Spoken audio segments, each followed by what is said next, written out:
রাদিয়াল্লাহু তাআলা আনহু থেকে বর্ণিত, তিনি বলেন, কুন্না জুলুসান মা রাসূলিল্লাহ, একবার আমরা আল্লাহ রাসূলের পাশে বসা ছিলাম, আল্লাহ রাসূলের সাথে আমরা বসা ছিলাম।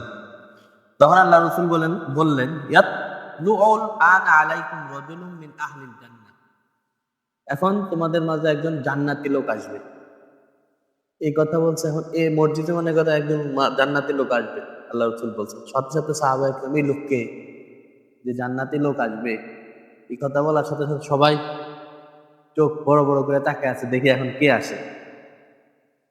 ফাতালা রাজুলুম মিনাল আনসার তানতিফু লিহইয়াতুহু মিন উযুইহি, তখন আনসারী এক সাহাবী মসজিদে ঢুকলেন।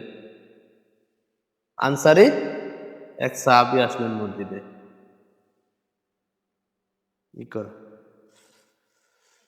আনসারী এক সাহাবী আসলেন, তার দাড়ি থেকে অজুর পানি পড়তেছিল। ওয়াকাদ তাআল্লাকা আলাইহি বিয়াদিহি শিমাল, বাম হাতে জুতা নিয়ে তিনি ঘরে ঢুকলেন, ওই মজলিসে আসলেন। ফালাম্মা কানাল গদু, পরের দিনের ঘটনা, আবারও আল্লাহ রাসূল বললেন, এখন তোমাদের মাঝে একটা লোক আসবে, জান্নাতি লোক। ফাতালা রাজুলু মিসলাল মারআতিল উলা, ওই লোকটাই পরের দিনও এই কথা বলার পরে ওই লোকটাই আসছে। কয়দিন হলো? 2 দিন। ফালাম্মা কানা ইয়াউমুস সালিস, যখন তৃতীয় দিন হলো, তখন আল্লাহ রাসূল বললেন যে তোমাদের মাঝে এখন একজন লোক আসবে, জান্নাতি লোক। ঠিক তৃতীয় দিনও ফাতালা যালিকা রাজুলু মিসলা হালিল উলা, তৃতীয় দিনে ওই একই লোক আসলো। তাহলে আল্লাহ রাসূল 3 দিন সুসংবাদ দিয়েছেন যে একটা লোক আসবে, কি এখন জান্নাতি। ফালাম্মা কামান নবী ওয়া তাবিআহু আব্দুল্লাহ ইবনে আমর, তো আল্লাহ রাসূল যখন চলে গেলেন, ওই লোকের পিছে পিছনে একজন সাহাবী ছিল আব্দুল্লাহ ইবনে আমর, উনি পিছনে পিছনে তার বাড়িতে গেলেন, যে এই লোকটা কি আমল করে আমি দেখব, কি আমলের কারণে সে জান্নাতি হলো আমি দেখব। যা বলতেছেন, আর বাড়িতে গেলেন, যা বলতেছেন একটু যে আমার আব্বুর সাথে আমার ঝগড়া হয়েছে, আপনি যদি আমাকে 2-3 দিন আপনার বাড়িতে থাকার অনুমতি দিতেন তাহলে আমার ভালো হতো, আমার আব্বুর সাথে আমার একটু দ্বন্দ্ব হয়েছে। তো উনি বললেন ঠিক আছে। ফালাম ইয়ারাহু ইয়াকুমু মিনাল লাইলি শাইআন, তো উনি মনে করছেন হয়তো সারা রাত তাহাজ্জুদ পড়ে, সারা দিন রোজা রাখে, এরকম মনে করছিলেন। দেখা যায় উনি রাতে তাহাজ্জুদ নামাজই পড়েন।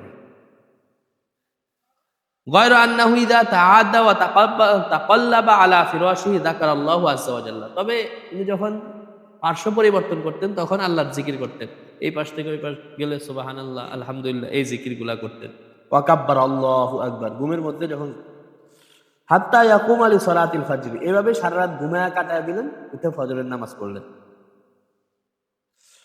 গায়রা আন্নী লাম আসমাহু ইয়াকুলু ইল্লা খায়রান, তবে এই যে লম্বা সময় ওনার সাথে আমি ছিলাম 3 দিন, ওনাকে কোনো অনর্থক কথা বলতে শুনি নাই, ভালো কথা ছাড়া কোনো খারাপ কথা বলতে শুনি নাই, কারো গীবত, কারো পরনিন্দা, কোনো খারাপ কথা, আজে বাজে কথা, এগুলা কিছু বলতে শুনি নাই। ফালাম্মা মাদাতিস সালাসাতুল লায়ালি, যখন 3 দিন চলে গেল, আমি ওনাকে বললাম কিত্তু আন আহতাকিরা আমালাহু, আমি এই লোক আল্লাহর রাসূল জান্নাতি বলছে, এত কোনো আমলই করে না, তাহাজ্জুদ পড়ে না, আমি ওনার আমলটাকে তুচ্ছ মনে করলাম।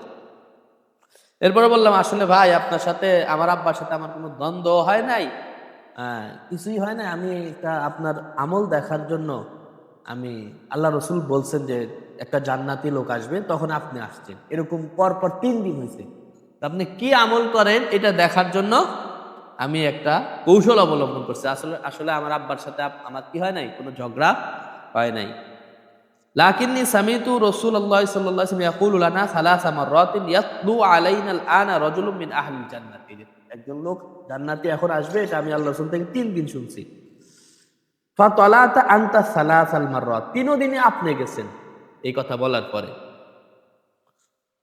তো আমি এসেছি আপনার আমল অনুসরণ করব, যে ফাআকতাদি বিকা, আপনি কি কি আমল করেন, কত পারা কোরআন শরীফ পড়েন, কত রাকাত তাহাজ্জুদ পড়েন, কত শো হাজার বার জিকির করেন, এগুলা দেখার জন্য আমি আসছি, যে দেখি আপনি কত কি আমল করেন, আমিও সেই আমলগুলা করব। ক্বালা ওয়া মা হুয়া ইল্লা মা রাআইতা, তো উনি বলেন দেখো তুমি তো আমার আমল দেখছোই, আমি রাত্রেও তাহাজ্জুদ পড়ি নাই, আমি শুধু তোমরা যে 5 ওয়াক্ত নামাজ পড়ো এগুলাই করছি, আমি এগুলা তো।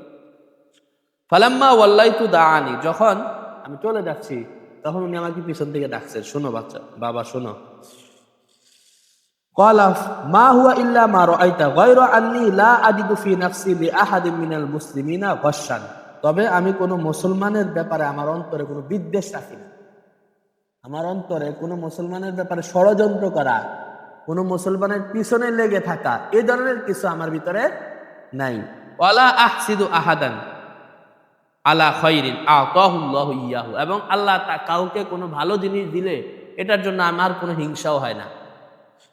কারো ভালো একটা চাকরি হয়েছে, ব্যবসা উন্নতি হয়েছে, বাগানে ফল ভালো হয়েছে, জমিনে ফসল বেশি হয়েছে, এরকম কারো কল্যাণ দেখলে আমার কি হয় না, অন্তরে হিংসা হয় না। তখন ওই সাহাবী আব্দুল্লাহ ইবনে আমর বললেন, আল্লাতে হাদিহিল্লাতি বালাগাত বিকা ওয়া হিয়া আল্লাযী লা নুতিকু, এই জিনিসটাই আপনাকে এই পর্যায়ে নিছে যে আল্লাহ রাসূল 3 দিন পর পর 3 দিন যে জান্নাতের সুসংবাদ দিল আপনাকে, এই কারণেই আপনি এই পর্যায়ে গেছেন, যেটা লা নুতিকু, যেটা আমরা পারি না। যে উনি কোনো মুসলমানের ব্যাপারে কি করেন না, বিদ্বেষ রাখেন না, কারো কোনো গীবত করেন না, পরনিন্দা করেন না, এবং কারো উপর কি করেন না, হিংসা করেন না। তাহলে অনেক বেশি আমল করছে এমন না, কিন্তু আল্লাহ রাসূল পর পর তাকে 3 দিন জান্নাতি হওয়ার সুসংবাদ দিছে।